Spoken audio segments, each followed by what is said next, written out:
Good morning दोस्तों। मैं हूं आज Amritsar Hill Rose hotel bus stand general bus stand के सामने और 5:30 बजे का अलार्म लगा के मैं निकल पड़ता हूं एयरपोर्ट के लिए, क्योंकि मेरी आज फ़्लाइट है मुंबई के लिए सुबह 8:55।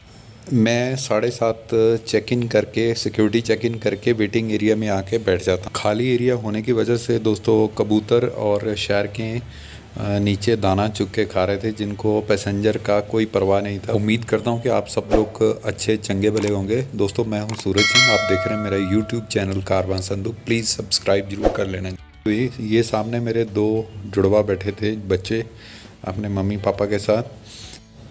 23 जुलाई 2023 को ये नोटिस बोर्ड पढ़ के मेरे मन को बहुत खुशी और तसल्ली हो रही थी, क्योंकि अमृतसर इंटरनेशनल एयरपोर्ट से बहुत सारी इंटरनेशनल फ़्लाइट्स और डोमेस्टिक फ़्लाइट्स की कनेक्टिविटी काफ़ी ज़्यादा बढ़ गई है, जिस कारण स्थानीय लोगों का पैसे की बचत और समय की बचत के साथ साथ उनकी दिल्ली जाने की फटीग भी बहुत ज़्यादा कम हो जाती। मैंने 3 दिन पहले मुंबई के लिए अमृतसर से टिकट का लगभग 7,000 रुपया खर्चा किया है। फाइनल सिक्योरिटी चेकअप के बाद मैं अपना बोर्डिंग पास लेके अपने प्लेन की तरफ धीरे धीरे बढ़ने लगता हूं। दोस्तों ये रहा नीचे एयर इंडिया का वो प्लेन, जिससे मैं मुंबई पहुंचूंगा अमृतसर से। अमृतसर में मैंने रूम जो लिया था वो लगभग 1,000 रुपये में एसी रूम। फ़्लाइट 8:55 की बजाय 9:55 पे चली और लेट होने के बावजूद मेरे को, क्योंकि संडे था इस वजह से कोई भागा दौड़ी नहीं थी, बड़े आराम से मेरा प्लेन रनवे की तरफ बढ़ने लगा दोस्तों। हालांकि बाहर हल्की हल्की बूंदाबांदी हो रही। दोस्तों प्लेन उड़ने से पहले मैंने सुबह स्पेशली अपने होटल वाले को बोल के ब्रेकफास्ट के तौर पे एक आलू का पराठा खा लिया था। चाय मेरे को नहीं मिली थी, लेकिन उसके बाद फिर 8 बजे 8:30 बजे मेरे को फिर भूख की तलब हुई, तो मैंने एक सैंडविच लिया, वेज सैंडविच, जो मेरे को 250 रुपये में पड़ा, और साथ में एक पानी की बोतल। मेरे को 330 रुपये लगे।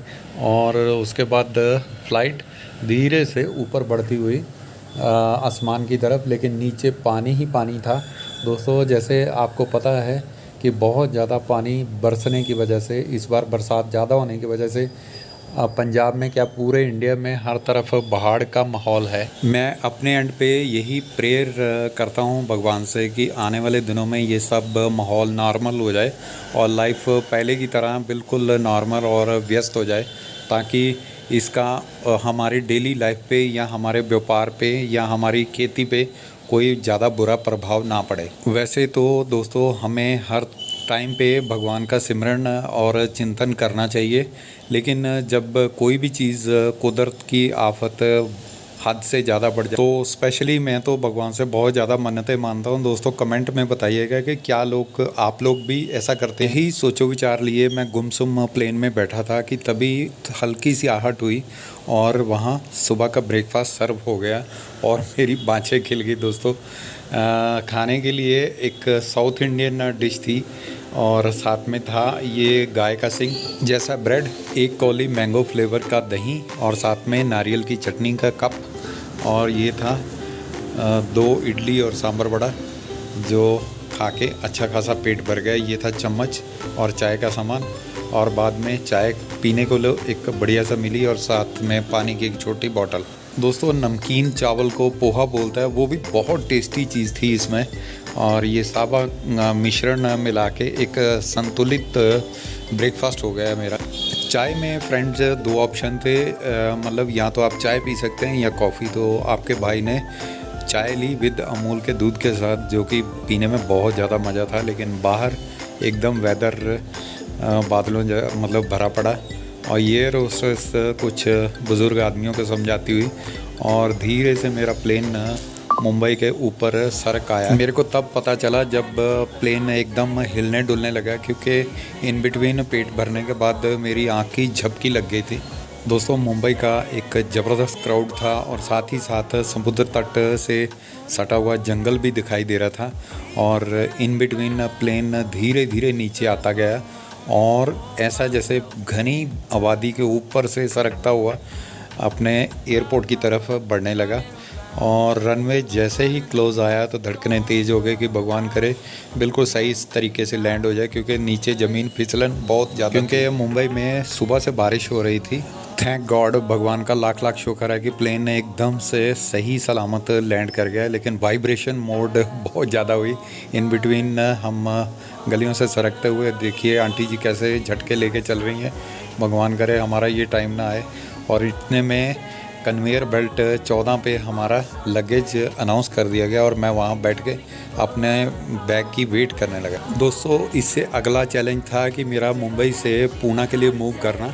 लेकिन जैसे आप एयरपोर्ट से बाहर निकलते हैं तो आपको ठगने के लिए तैयार टैक्सी और सब लोग खड़े रहते हैं, जबकि आप अनजान शहर में हो, आपको पता नहीं है किधर जाना है।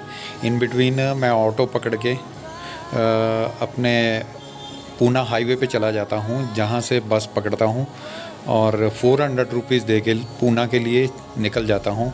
मेरा प्लान ये है कि मैं रात को जाके पूना से पहले आने वाला स्टेशन चिंचवड़ पिंपरी में रुकूंगा। दोस्तों, जैसे मेरे को बस मिल गई और मेरा नेक्स्ट चैलेंज ये था कि कम रेट में ज़्यादा फैसिलिटी वाला रूम ढूंढना है और 2 घंटे में हम एप्लीकेशन की तरफ से या अपने लोकल सोर्सेज को, दोस्तों को फ़ोन मिला के और कोई ऐसी लॉजिंग की व्यवस्था करनी है जिसमें मेरे कम पैसे में मेरे को ज़्यादा फैसिलिटी मिले। तो मेरा सेटिंग हो गया है और मैं रास्ते में चलते हुए एक होटल बुक कर लेता हूँ 1000 रुपीज़ में, इंक्लूडिंग डिनर है। ये है होटल कामनी चिंचवड़ में। ये है वो स्लीपर बस 2x2 जिसमें मैं लेट के मुंबई से एयरपोर्ट से पूना के लिए आ गया था, जिसमें हमें हिंदी मूवी हद कर दी आपने दिखाई। दिन भर की फटीग देख के रास्ते में मेरे को एक मसाज पार्लर मेरा दिल करा कि वहाँ मसाज करा।